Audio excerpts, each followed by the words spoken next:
Hello and welcome to the Flix Forum podcast, where each episode we go back and we look at a Netflix original film in the order of release. Today we have Netflix 425th film from 2021.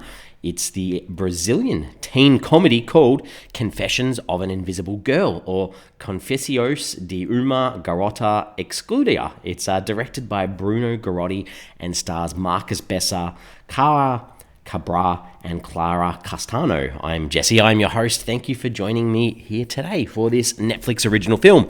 As always, if this is a film you haven't seen yet and you're interested in checking it out, give us a pause and come back a little bit later on, because we do start our show with the Fast Flicks, where we do a quick little summary of what the film is all about. So this one's about a loser girl who needs to find herself through a few new friends and standing up to those that are mean. There we go. How sweet is that?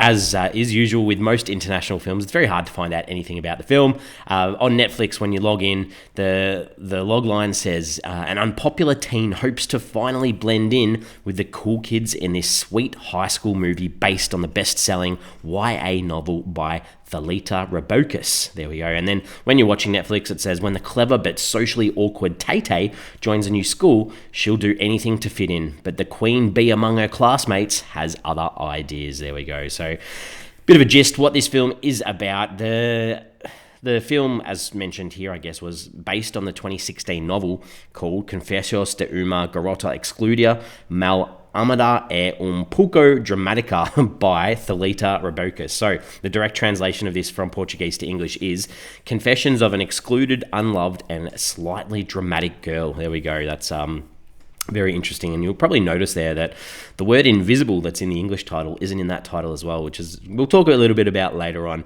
The other translations around the world of the title. So in Japanese, it's My Transparent Youth Diary. There we go. In Polish, it's The Diary of an Invisible Girl.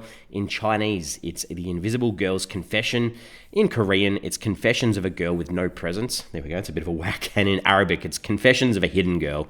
From July to December of 2021, original and new Brazilian content was launched every month exclusively on Netflix, and this was one of those films as it hit Netflix worldwide on the 22nd of September 2021.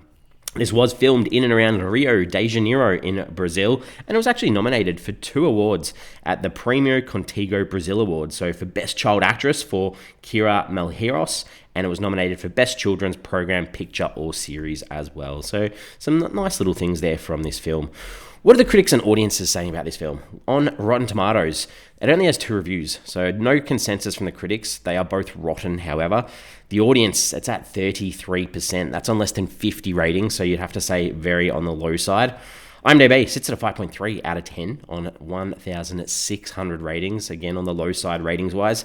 But on Letterboxd, actually a few people have logged this.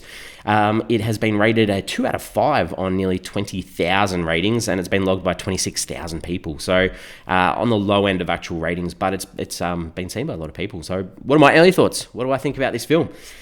I'm torn. I'm a little bit torn with this one, because I think it's got good bones. I think there's good bones to the narrative, but there are a few choices in the narrative and dialogue that really bring this down towards the end. So I'm a little bit of a mixed bag on this one. Some things I like, some things I don't like. Let's talk about the director. The director of this film is Bruno Garotti. He has 10 directing credits, and we've actually spoken about him on this show before. This is his third Netflix original film that we've covered. There you go. We've done at least three Brazilian films.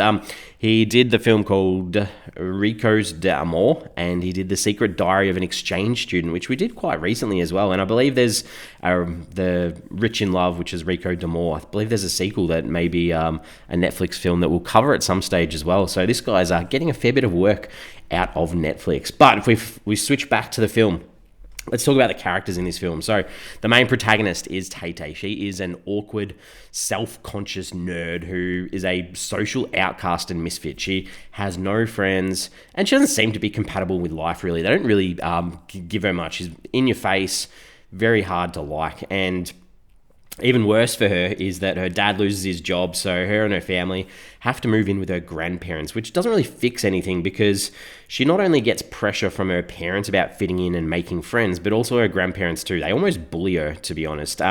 It's a bit of one of those generic sort of stories that you see where a protagonist works out who they are to fit in, and the idea that she wears glasses, but taking them off doesn't transform her because she wants to fit in and change. And there are things that she doesn't like: chocolate, she's got too much facial hair, she sweats too much under her arm. So all these traits that are really obviously things that are negative towards her being able to fit in. Darby is one of Tay, when they had to move to their grandparents' place, she had to start at a new school. So Darby's one of the kids who befriends her to start off. He's a bit of a nerdy kid, and he has a love for what appears to be a show that rips off Star Trek Next Generation, which I think it tries to tie in the idea. It's a television show which is clearly about acceptance, and I think this means he's got this connection with one of the popular girls, Lace, because she likes the show too, and that's a little bit awkward and weird. His parents died, so he lives with his grandparents who step in as his parents, and they're quite sweet, and he's a sweet character. The other person who befriends Tay is Zika, and he is the gay best friends forever sort of character who uses his coming out story to encourage the idea of being who you are, even if he hasn't fully come out to his dad yet. And he's probably the most positive character in the film, and doesn't necessarily uphold the stereotypes you often see of the gay best friend character in a teen film. Valentina is the epitome of horribleness. She's the villain. She's the worst mean girl bully you could possibly imagine, and she's obviously going to be dating the hot guy that all the guys and all the girls want to be with. And I'm not even going to mention the things she does because some of them are despisable. Like, very, very ugly character from within. And her best friend is Lace, the girl I mentioned that Darby sort of likes before. And she follows Valentina everywhere she goes, but sort of has redeeming qualities and isn't as bad as Valentina because she likes nerdy stuff too, I guess. Samantha is this girl on the outside who's paid by Tay-Tay's grandparents to be her friend to start off with. So she sort of sits there in the periphery of this film. And then some of the boys, Eric's this popular, hot babe surf dude who's going out with Valentina. First looks, it's pretty hard not to understand how people would fall for him, but he's not that bright. And the idea or his journey is that he doesn't really care about anyone but himself, and he has some very poor dialogue and character traits towards the end of the film, which we'll talk about soon. Last character, Dudu. Dudu is Darby's older brother. He's studying off at college. He comes along and shows a bit of an interest in Tay-Tay straight away, even though she has no idea and has never been shown any interest by anyone ever before. So to start off with, has no idea what she's doing. Let's talk about some scenes. What are the scenes that worked? What didn't work? Stuff that worked. Gustavo. This is in the opening scene. Gustavo is this hot guy at Tay-Tay's first school that she's really interested in and is helping him get good grades, so she thinks she's in with a chance. And he sort of reveals to her, sorry, don't like you. I just want to improve my grades so I can go to Orlando. So relatable, Orlando. I've been to Orlando many times before. Disney World, the theme parks, the amount of people from Brazil that are there when you go there, it just felt so real. Other things that worked. Eric's first scene, yes, I get the appeal of him, but also the whole reaction from Tay-Tay. She comes up with lines like, go cry Jacob Elordi, or hashtag too bad for you Noah Centineo. Just some Netflix references, and then her first words to him are like, hey, the love of my life. That was humorous. I liked that. I liked her grandfather and his wax towards Tay-Tay. They felt more loving than the parents and the grandmother, and he talks about her being a loser, and it's good to find the same tribe and things like that. So he was okay. And there's a scene where Tay-Tay's in the elevator and she's just sort of stuffed up the ability or the moment to kiss Dudu on her doorstep. So she gets in the elevator, it's filled with mirrors, and she's pretending she's got a vision of both of Eric and Dudu there, and she's kissing them both, and she's actually kissing the mirror. And then the elevator door opens and her dad's there waiting for her. That was funny. And I liked Tay-Tay standing up to Eric at the end and saying that it's not that he's dumb, but the issue is that he doesn't care about anyone else. I liked that too. Some things that didn't work. There's lyrics in this song that went along the lines of love's like a feature film on Netflix or something like that. Like, there's so much Netflix cross promotions in this, just really, really interesting.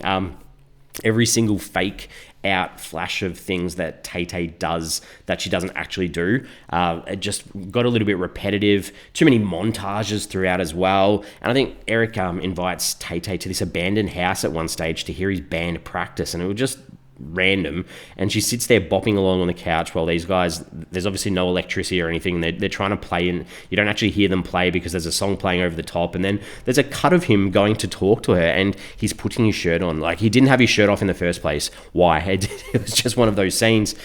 Tay, she realizes that Eric kissed Samantha too, and she's a bit upset about it, and she confronts him, and this is really poor. He's like, well, it's how I was raised. I'm the victim of a sexist society because I'm told I'm handsome every day. Like, what the actual hell that you have that as a line of dialogue from a character? He could have been redeemed up to that point, but definitely not. And Darby's grandfather passing away, it was so obvious and a convenient plot point that I predicted as soon as there was mention of him having a fall or being sick. And then we see the funeral, and I was ready to get emotional. I was like, oh, no, this might actually be a little bit touching. But then Tay, she goes up to Darby and is like, well, I've only known you for a short time, but I care about you so much. It just felt so poor. And the whole end, the further end part, even after we get the horrible stuff from Eric, the bully of the film, Valentina, she can all of a sudden just cry and apologize for her behavior and just be accepted, and talk about how she attacked to protect herself. It was gross and just a horrible way to end the film. So, what's the film trying to say? What are some themes, some ideas? Obviously, the idea of being yourself and trying to fit in when you're an outcast can be hard, but it's about acceptance, and don't try to be someone that others tell you to be. Bullying's highlighted the idea of mean girls. At the end of the day, no one cares if you're popular at school once you finish school. But also, I'm not necessarily sold on the idea of forgiving bullies as easily as they are in this film. Families in this film too, how annoying and patronizing they can be, especially when you're a teenager and trying to find yourself and who you are. Friendship and the power of working together and being there for each other, even through tough times, is there as well. Overcoming your fear, it's not about being ashamed, but overcoming fear, and those important changes, they're the ones that occur within yourself. So it does have some nice things in there. It's just, and the film, I didn't mind the film, it just had a couple of really awkward things towards the end. What else did I take away from the film? The structure of the film, I'm not sure who decided or why they decided that the film needed to start halfway through, then reverse back to the start, with the start being the conclusion. It didn't add anything to the narrative. It didn't set anything up. I think they should have just told it in a linear fashion. It just didn't make sense. Some questions, some pondering, some thoughts, some ideas. I touched on this before, but the English translation of the title, like, Tay is anything but invisible. She is in everyone's face. She's definitely not invisible. So a little bit of an issue there with the translation of the title. And there's no part of me that accepts the actress playing Tay is 15, especially with the amount of shots of her in her bra. It just wasn't on. It just felt weird. I guess it was nice that Tay didn't fall for the best friend. She didn't fall for Davy, and she didn't need some transformative moment that completely changed her. So I like that as well. Hyperhidrosis. This is mentioned. This is that excessive sweating that's not necessarily related to heat or exercise, and the idea that it soaks through your clothes and drips off your hands and creates anxiety, embarrassment. This is a character trait of Tay, which I am 100% on board with. That is something that I experience every single day, even while I'm recording this episode.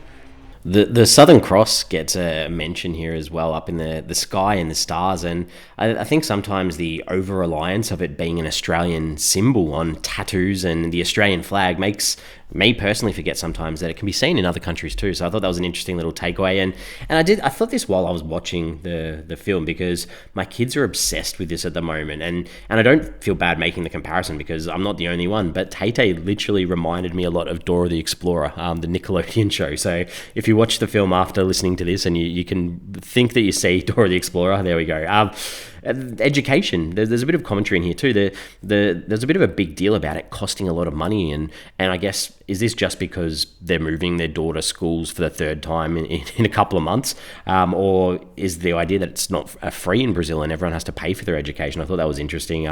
Finally, parentpreviews.com, they said this in a review and it made me laugh. They said, Tay's family bully her mercilessly over her looks and lack of a social life, to the point where I started Googling the number for Rio's Child Protective Services. That was funny. That was a good little line. All right, I'm ready to wrap this one up. We give the film a rating out of 5 on this show. For me, I think like the big issue is that there's no one who's actually held accountable for their actions. All the characters who actually do poor things just get away with it and are forgiven straight away. So that really brought it down. And however, I did enjoy a lot of it because it did feel a little bit different, but some of the creative choices at the end do bring it down. So I'm giving this a 2.5 out of 5. Not too great a score, but it's not the worst. So we're on socials. We have Instagram, we have Facebook, and we have X, formerly known as Twitter. Give us a follow, give us a like if you can. The question I wanted to ask, very specific in relation to the film, the character Lace, the best friend of Valentina, why was she allowed to sit out of sport class every time and just sit on her phone? That every sport class they had outside, she just sat in the bleachers on her phone. Like, why was she not having to participate? I'm intrigued. Let me know if you've got any thoughts. Other than that, we are back next week. Next week, we have a psychological thriller from 2021. It's called Intrusion. It's directed by Adam Solke and stars Freda Pinto and Logan Marshall Green. So give that one a watch. Well, not a wash, a watch. I'm interested. I think that hopefully will be a good film. So see you next week. Thanks as always. We'll see you then.